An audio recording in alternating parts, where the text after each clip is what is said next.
is 6 o'clock and welcome into In Focus. And while it's still so fresh, the Baltimore Police Department is looking back at the Baltimore riots to see how well it performed and where the force and the police can improve. The commissioner, Anthony Batts, took questions from reporters for the first time in weeks today, and the police department is going forward. That was the big topic. In Focus investigator Brian Kubler joins us now with more. Brian. Jimmy, out of crisis comes opportunity, the commissioner said. While some things were handled correctly, there was and continues to be a very steep learning curve for the Baltimore City Police Department in the aftermath of these riots. The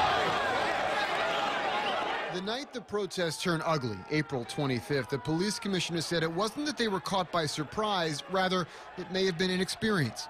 Lessons he says his force will begin to take from the Baltimore riots as it moves forward. There was good things, there was bad things, and there was things that we can grow and learn from. This organization, with the exception of probably Kevin Davis and myself, have not lived through a situation like that. The commissioner said that Saturday he had 1,200 officers on the streets, but reached out to Philly, D.C., and New York for more. Batts says he wanted more bodies on the streets at first. He also says despite many reports, there was never a stand-down order given by him or any of his commanders. We never gave that direction at any given point in time.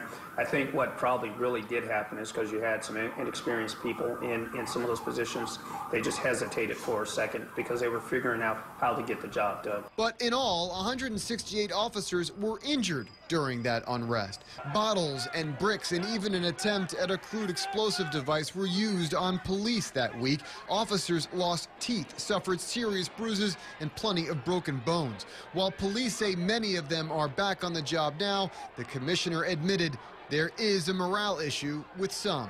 It's uncertainty as we move forward. Like I said, some are frustrated. Some are probably trying to figure out what they want to do. And what I go back to them, and when I meet with my officers and I'm going to the roll calls, I say, remember what you came here for. Remember why you put on that uniform. Remember why you put on that badge every day. Police say that it is too early to tell if that frustration or uncertainty is creeping into the police effort. Since May 1st alone, there have been 63 shootings and 23 homicides. The commissioner says he is most concerned about the Western District, as there his officers are still dealing with hostility and anger from the community. Responding to normal calls there typically involves backup now because groups of people crowd officers with cell phone cameras in their faces as they try to investigate. The commissioner says he needs to take the temperature down there and plans on doing that by repairing the relationship with the community. We are going to re-engage that community, and we're going to get on top of the issues that are there.